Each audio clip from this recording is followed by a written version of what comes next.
विठोबा भेटला निराकार, भांबगिरी पाठाही वस्ती जाण केली, वृत्ती स्थिरावली परदून, निर्वाण जाणोनी आसन घातिले, ज्ञान आरंभिले देवाजीचे, सर्पविंचू व्याघ्र अंगासी झुंबिले, पिडूजे लागले सकळीक, दीपकी कर्पूर कैसा तो विहाला, कैसा देह झाला तू कान्हा, कैसा देह झाला तू कान्हा,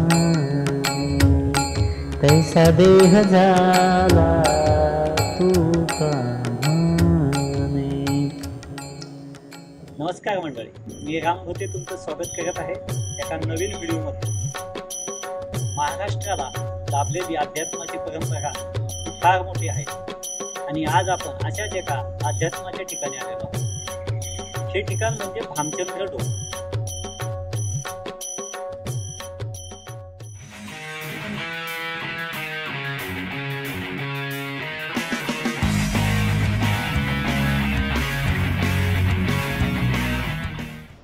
मित्रांनो, आपल्या दुर्गावारी चॅनलला सबस्क्राईब करा व शेजारची घंटाही दाबा, जेणेकरून आपल्याला नवीन व्हिडिओचे नोटिफिकेशन लगेचच मिळतील. महाराष्ट्र म्हणजे अध्यात्माची भूमी. अशा या महाराष्ट्रात अनेक साधू संत होऊन गेले, ज्यांचे महाराष्ट्राच्या जडणघडणीत मोलाचे योगदान आहे. असेच देहूचे जगद्गुरू संत तुकाराम महाराज, ज्यांनी वारकरी संप्रदायाची एक अखंड परंपरा निर्माण केली. आपल्या निर्भीड वाणीने त्यांनी समाजातील दांभिकपणावर प्रहार केला. त्यांची अभंगवाणी म्हणजे महाराष्ट्राच्या महान सांस्कृतिक परंपरेचे द्योतक आहे. संत तुकाराम महाराजांनी 15 दिवस भामचंद्र डोंगरावर ध्यानधारणा केली. ज्या ठिकाणी त्यांना साक्षात्कार झाला त्या भामचंद्र डोंगराचे आज आपण दर्शन घेत आहोत. मावळ व खेड तालुक्याच्या सीमेवर पूर्व पश्चिम पसरलेली भामचंद्र डोंगर रांग शिंदे वासुली या गावाजवळ आहे. दाट झाडीतील पाऊलवाटेने आपण चालू लागतो. काही अंतर चालून आल्यावर एका सपाटीवर समाधीचा एक चौथरा बांधलेला आढळतो. साधारण अर्ध्या तासाची चढाई आहे.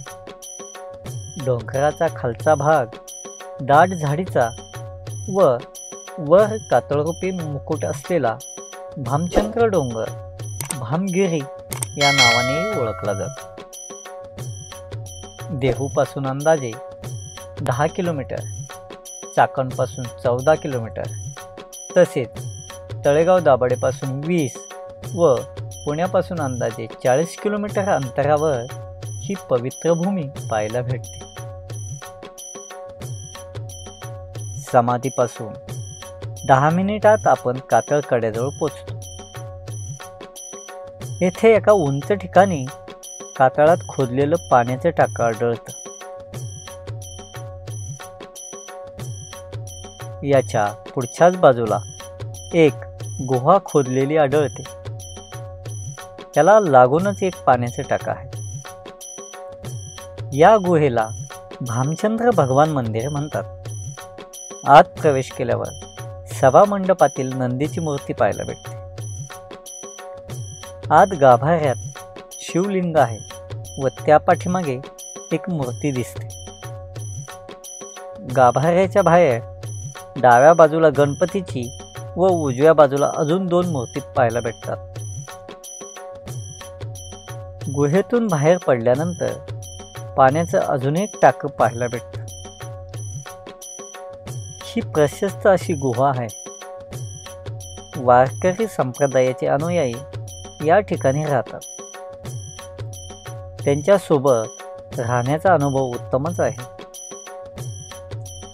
इथून बाहेर पडून आपण कातळात कोरलेल्या पायऱ्या चढतो.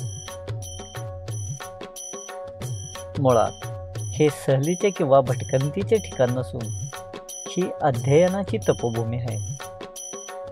आजही वारकरी संप्रदायातील अनेक अनुयायी या शांत ठिकाणी भागवताचे अध्ययन करत असतात.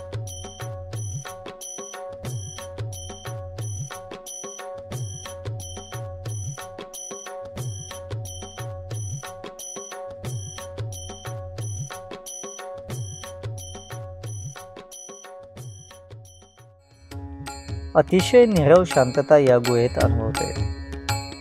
हेच ते ठिकाण ज्या ठिकाणी संत तुकाराम महाराजांनी ध्यानधारणा केली. याच ठिकाणी त्यांना साक्षात्कार झाला व पुढे गाथा लिहून त्यांनी विश्वाला उपकृत केले.